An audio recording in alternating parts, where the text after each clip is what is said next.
Dynamic climbing rope, the elastic lifeline, a thick nylon rope featuring a core and sheath design. To someone who doesn't climb, this isn't standard rope. It acts as a massive rubber band. When a climber falls, the hidden inner core physically stretches up to 30% of its length, violently absorbing the kinetic energy to prevent the climber's spine from snapping. The lay loop, the single point of failure. A thick, circular loop of heavy webbing on the front of the climbing harness. In an industry of backups, this has no backup. Every single pound of force from a falling climber is focused directly onto this one loop. It is reinforced with high-contrast structural bar-tack stitching, engineered to hold the weight of an entire pickup truck without tearing. Locking carabiner, the gated vault. A heavy aluminum clip with a threaded metal sleeve over the opening. Carabiners can accidentally clip themselves open against the rock face. The climber physically spins this metal collar up the gate, locking the carabiner into a completely sealed, unbreakable ring of aluminum that cannot open under any circumstances. Wire gate carabiner, the whip preventer. A lighter carabiner with a solid metal gate is replaced by a simple loop of stainless steel wire. It isn't just to save weight. During a violent fall, a solid metal gate has enough mass to whip itself open for a split second, compromising its strength. The wire gate has almost zero mass, completely eliminating the terrifying gate flutter effect assisted braking device, the mechanical catcher. A heavy metal belay device like the famous Petzl Grigri. It operates exactly like a car seatbelt. The rope threads through the middle. If a climber falls, the sudden violent acceleration of the rope physically forces an internal metal cam to rotate, aggressively pinching the rope against the wall of the device and stopping the fall instantly. Tubular belay device, the friction brake. A simple, lightweight aluminum block with two deep slots, commonly known as an ATC. It has absolutely no moving parts. To stop a fall, the belayer pulls the rope downward. This forces the rope into a massive, sharp V angle against the aluminum, generating immense physical friction and instantly converting the falling climber's kinetic energy into pure heat. Camming device, the expanding wedge.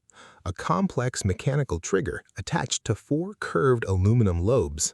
There are no permanent bolts here. The climber squeezes the trigger, inserts the device into a crack, and lets go. When weight pulls down on the stem, the mathematical curve of the lobes aggressively expands outward, crushing into the rock walls with thousands of pounds of horizontal force. Cam trigger, the lobe retractor. A simple aluminum or plastic bar positioned just below the lobes. It works against heavy internal springs. The climber must pull this trigger backward with exactly 2 fingers while holding onto the cliff with their other hand. This physically collapses the lobes, making the device small enough to slide deep into the rock fracture. Passive nut, the geometric jammer. A simple asymmetrical block of aluminum threaded on a steel wire. The earliest form of protection. The climber finds a crack in the rock that gets narrower at the bottom. They drop this metal wedge into the bottleneck and yank it down, physically seating it so aggressively into the V shape that it can hold the weight of a human falling. Nut tool, the extractor. A long, thin piece of stamped stainless steel with a hooked end. A falling climber jams the passive nuts into the rock with immense force. The second climber uses this exact hooked blade to aggressively hammer, pry, and scrape the metal wedges back out of the rock, ensuring they don't leave their expensive gear permanently cemented in the mountain. Quick draw, the drag reducer. 2 non-locking carabiners connected by a short, stiff piece of nylon webbing. You never clip the rope directly to the wall. If you did, the rope would zigzag, creating massive, exhausting friction. This tool acts as a flexible extension, isolating the rope from the anchor and allowing it to run in a perfectly straight, frictionless line up the cliff face. Bolt hanger, the permanent anchor. A thick, bent piece of stainless steel bolted directly into a drilled hole in the cliff. Found in sport climbing. Unlike camming devices that are removed, this is a permanent structural fixture. An expansion bolt is violently hammered into the granite, expanding inside the hole to create a permanent multi-ton anchor point that lasts for decades. Climbing shoe, the microscopic edge. A shoe featuring a severely downturned toe wrapped in soft vulcanized rubber. These are painfully tight for a reason. They force all of the climber's body weight onto the absolute tip of the big toe. The ultra-sticky rubber deforms and molds into the microscopic pores of the rock, allowing the climber to stand on edges no thicker than a credit card, magnesium carbonate, the chemical sweat killer. A fine white powder kept in a pouch at the climber's waist. It is not for grip friction. It's a chemical desiccant. Even a single microscopic drop of sweat will cause vulcanized rubber to slip off a rock hold. This specific chemical compound aggressively attacks and absorbs moisture, leaving the climber's hands completely dry and perfectly primed for the rock climbing helmet, the rock fall deflector. A specialized helmet made of expanded polystyrene foam under a hard plastic shell. It isn't just for falling backward. In the mountains, the greatest danger comes from above. This helmet is specifically engineered to take massive top-down impacts from falling rocks, physically shattering the internal foam to absorb the kinetic energy before it reaches the skull. Hand ascender, the vertical ratchet, a heavy aluminum handle that clamps directly onto a hanging rope. Climbers use these to physically climb the rope itself, not the rock. You push it up and it slides freely, but the moment you pull down, an internal toothed cam violently bites the rope, locking the handle perfectly in place so you can stand up in your harness. Ascender teeth, the angled bite, the microscopic angled metal spikes inside the ascender's cam. This is a terrifying balance of physics. These teeth must be sharp enough to aggressively grip a wet, icy rope under a falling load, but engineered at the exact mathematical angle so they never accidentally slice through the nylon core and sever the climber's lifeline. Prusik cord, the friction failsafe. A simple loop of thin accessory cord wrapped multiple times around the main climbing rope. It is the cheapest, most brilliant piece of engineering on the mountain. It acts as an emergency brake. When loose, it slides easily up the rope, but the moment a climber's weight drops onto it, the knot instantly cinches tight, using pure friction to completely choke the main line and stop a deadly fall. Progress capture pulley, the one-way hoist. A micro pulley featuring a spring-loaded cam, used to haul massive weight up a cliff. As you pull the rope, the frictionless wheel spins freely, but the moment you let go, the internal cam snaps shut, instantly capturing your progress and preventing a 100-pound bag of gear from pulling you straight off the mountain. Static haul line, the dead rope. A separate, heavily armored rope used strictly for pulling gear, never for catching falls. Why can't you use a normal climbing rope? Because standard ropes stretch to absorb impact. If you try to haul a heavy load on an elastic rope, you lose 30% of your pulling energy to pure bounce. This rope has zero stretch, transferring 100% of your physical effort into upward movement. Swivel joint, the torsion killer. A heavy-duty ball-bearing joint placed between the rope at a hanging load. A 100-pound bag spinning in the wind is a disaster. If it spins, it twists the rope into a massive, tangled knot that jams in the pulleys. This flawless ball bearing isolates the rotational force, allowing the heavy bag to spin 1,000 times without putting a single twist into the lifeline above. Figure 8, the classic brake. A solid, forged aluminum ring shaped like an 8, the old-school method for rappelling down a mountain. The rope is woven through the large hole and locked over the small one.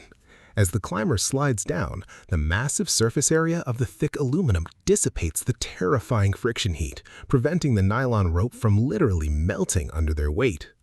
Personal anchor, the modular tether. A chain of individually sewn, ultra-strong nylon loops. Climbers use this to strap themselves directly to the cliff. Unlike a standard daisy chain, which can violently rip apart if clipped wrong, every single loop on this system is independently rated to hold thousands of pounds. Even if one loop is sliced by a sharp rock, the climber remains safely anchored to the wall. Haul bag, the armored vault. A massive, heavy-duty vinyl cylinder used to carry food and gear up vertical walls. Climbers affectionately call it the pig. It is incredibly heavy and gets aggressively dragged against razor-sharp granite for thousands of feet. The urethane-coated vinyl is essentially armor plating, completely seamless on the bottom to ensure it never snags or tears open mid-climb. Belay glasses, The optical prism. Specialized glasses featuring heavy triangular glass prisms. Looking straight up at a climber for 3 hours destroys the human neck. These act like submarine periscopes. The belayer looks perfectly straight ahead, and the optical prisms bend the incoming light a full 90 degrees, allowing them to stare straight up the vertical cliff while keeping their spine safely aligned. Chalk brush, the friction restorer. A small wooden brush packed with incredibly dense natural boar's hair bristles.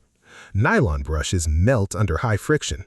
A rock hold covered in old chalk and human sweat becomes as slippery as glass. The climber uses these stiff organic gristles to violently excavate the microscopic pores of the stone, ripping out the grease and restoring the rock's natural, razor-sharp friction. Tape gloves. The sacrificial skin. Custom gloves built entirely out of strips of athletic tape wrapped around the back of the hand.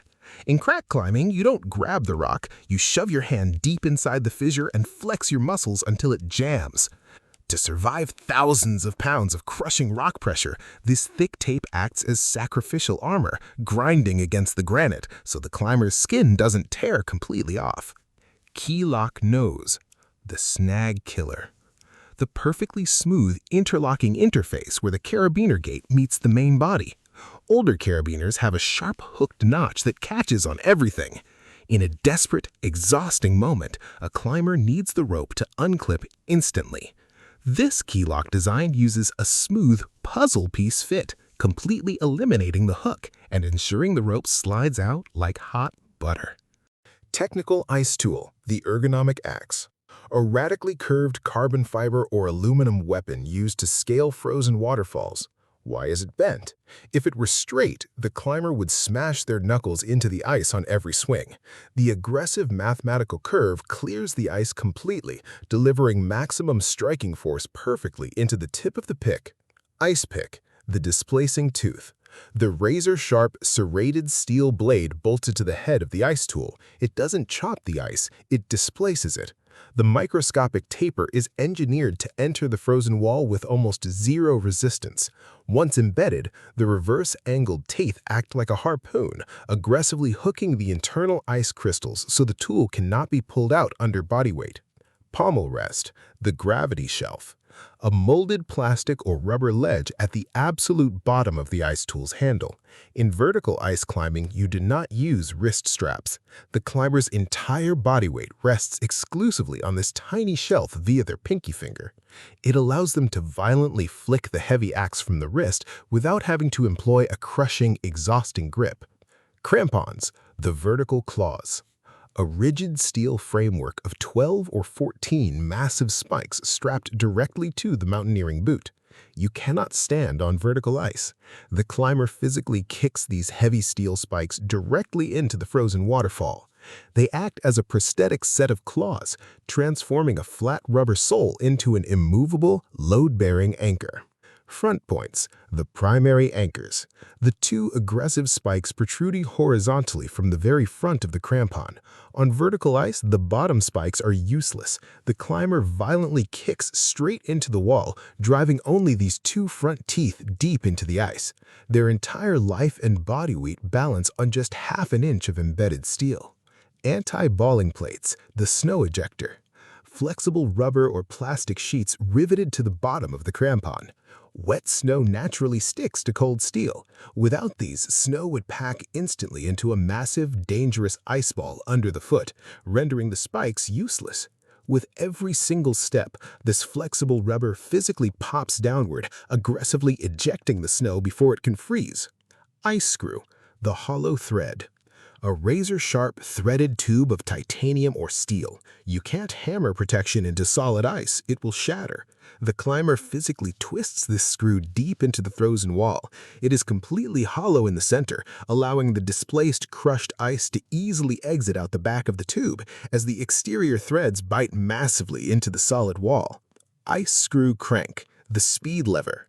A small fold-out lever attached to the head of modern ice screws. When hanging from one arm, time is a matter of survival. In the past, climbers had to brutally twist the screw half a turn at a time. This brilliant fold-out crank acts as a high-speed winch, allowing the exhausted climber to rapidly spin the screw all the way into the ice in seconds with a single fluid motion. V-thread tool, the frozen tunnel. A long piece of wire with a small hook on the end. How do you rappel down a glacier when you run out of gear? You use the ice screw to drill two intersecting diagonal holes deep into the wall, creating a V-shaped tunnel. You feed the rope into one hole and use this specific wire tool to hook it and pull it out the other, anchoring purely into the ice itself. Ice clipper, the screw holster. A specialized oversized plastic carabiner clipped strictly to the side of the harness. Ice screws are lethal if they puncture your jacket. This acts as a rapid draw rack. It physically shelves up to 6 heavy razor-sharp ice screws, keeping the deadly teeth pointing safely away from the climber's femoral artery, while allowing for a seamless one-handed draw. Alpine draw, the wandering tether. A massive loop of lightweight dyneema folded over itself 3 times between 2 carabiners. In the mountains, the climbing route is never straight. If the rope zigzags around massive boulders, the friction will pull the climber right off the wall. The climber instantly unclips one strand, dropping the carabiner to its full length to allow the rope to travel in a perfectly straight line. Avalanche transceiver, the electronic pulse. A digital radio beacon strapped tightly directly to the mountaineer's chest. In an avalanche, snow sets like concrete. You cannot dig without a target. If a climber is buried, this device constantly blasts an encrypted 457 kHz electromagnetic pulse through the heavy snow, allowing the surviving team members' devices to lock on and follow the digital arrows directly to their exact location. Avalanche probe, the tactile locator, a 9-foot collapsible aluminum or carbon fiber pole. The transceiver gets you within 3 feet, but you still can't see the victim. The rescuer rapidly violently jams this thin pole deep into the snowpack. When the tip strikes something, the rescuer feels the distinct, soft, elastic feedback of a human body rather than solid rock, telling them exactly where to start digging. Snow picket, the dead man anchor, a long V-shaped piece of extruded aluminum with holes drilled through it. You cannot bolt into soft powder. To catch a fall on a glacier, the climber digs a trench, lays this metal bar completely horizontally, buries it, and packs the snow hard. It uses the massive surface area of the frozen snow to create a multi-ton anchor out of virtually nothing. Boot welt, the rigid chassis. A heavy molded plastic ledge at the absolute toe and heel of a severe weather climbing boot. Soft hiking boots cannot wear ice climbing crampons. They'll flex and pop off. This boot has a solid steel shank inside the sole, making it completely rigid. The crampon's metal bales physically snap over these hard plastic welts, locking the steel spikes and the boot together into one flawless, unbending mechanical weapon. Load-limiting sling, the sacrificial shock absorber, a thick block of folded nylon webbing sewn together with specific thread. If a climber takes a massive fall on fragile ice, a solid sling will rip the anchor straight out of the wall. This tool is designed to fail. The heavy stitching intentionally violently tears apart one row at a time, physically absorbing the kinetic energy to save the ice screw. Emergency ascender, the microscopic ratchet, a tiny thumb-sized piece of jagged stainless steel. In a glacial crevasse fall, a heavy mechanical ascender might be buried or lost. This weighs almost nothing, but it operates on pure, brutal physics. Threaded with a single carabiner, the sharp steel teeth instantly crush into the rope under body weight, allowing a climber to haul themselves out of a frozen chasm with just a piece of metal the size of a coin. Mountaineering PL, the friction brake, the classic straight-shafted ice axe. It is not used for swinging into vertical ice. If a climber slips on a steep snowfield, they will accelerate to 50 miles per hour in seconds. They violently throw their body weight over the shaft and drive the adze into the snow, using massive physical friction to break their slide before they launch over a cliff. Alpine buckle, the step-through bypass, a specialized interlocking metal buckle on a lightweight glacier harness. Standard harnesses require you to step through the leg loops. If you are standing on a glacier wearing massive crampons and skis, taking your boots off means losing your toes to frostbite. This buckle completely detaches, allowing the climber to wrap the harness around their body and snap it secure without ever lifting a foot. Glacier goggles, the optical fortress, deep wraparound sunglasses with heavy leather or plastic side shields. At 20,000 feet, the atmosphere offers zero protection.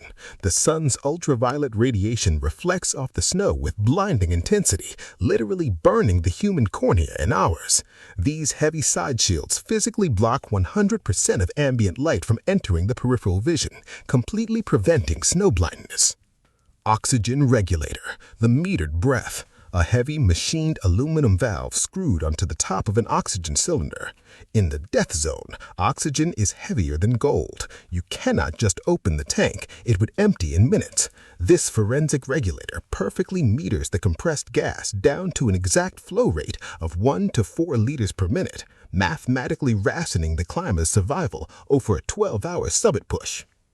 Hypoxic mask, the atmospheric seal, a thick silicone mask covering the nose and mouth, fitted with heavy rubber gaskets. It isn't just the hose. To survive, the supplemental oxygen cannot mix with the dead outside air. The mask features a one-way flutter valve that seals perfectly against the face, allowing pure oxygen in and violently expelling the toxic carbon dioxide out with every single exhale. Barometric altimeter, the pressure gauge, a rugged digital watch or analog device worn on the chest. GPS fails in heavy mountain storms. This tool does not rely on satellites. It reads the microscopic drops in atmospheric pressure around the climber. It tells them exactly how high they are, and more importantly, if the barometric pressure suddenly plummets, it acts as an early warning alarm for a massive incoming blizzard.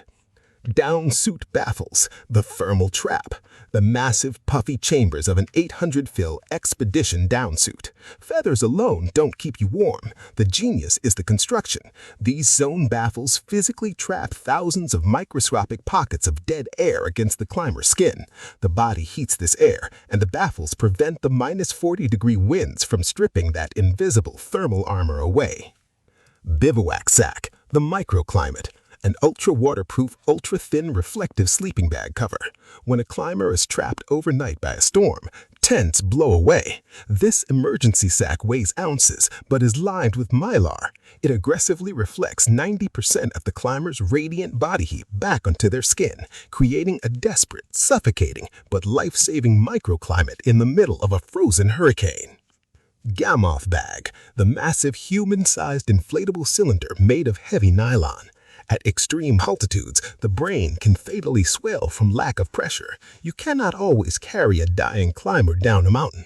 The victim is sealed inside this bag, and the team pumps it full of air. It physically increases the atmospheric pressure inside the cylinder, instantly simulating a rapid descent to 5,000 feet to save the life.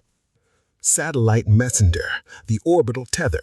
A rugged, heavy plastic beacon with a thick antenna. Cell towers do not exist in the Himalayas. This device physically beams an encrypted radio signal thousands of miles straight up into low Earth orbit. With the push of a single red button, it mathematically triangulates the climber's exact GPS coordinates and fires an SOS to global rescue networks. Auto block cord, the heat-resistant grip. A short, specialized loop of cord made entirely of aramid fibers. Rappelling down a 3,000-foot wall generates terrifying heat. A normal nylon backup knot would physically melt and snap under the extreme friction of a fast descent. This aramid fiber is engineered with the exact same heat-resisting properties as Kevlar body armor, flawlessly gripping the scorching hot rope without taking damage. Belay knife, the final cut. A small, serrated, folding blade clipped directly to the climber's harness. In climbing, the rope is your life, but if a teammate is trapped under a terrifying avalanche or hair gets violently sucked into a rappel device, you only have seconds to act. This razor-sharp serrated edge is the ultimate desperate paradox, the tool designed to sever the lifeline in order to save the life.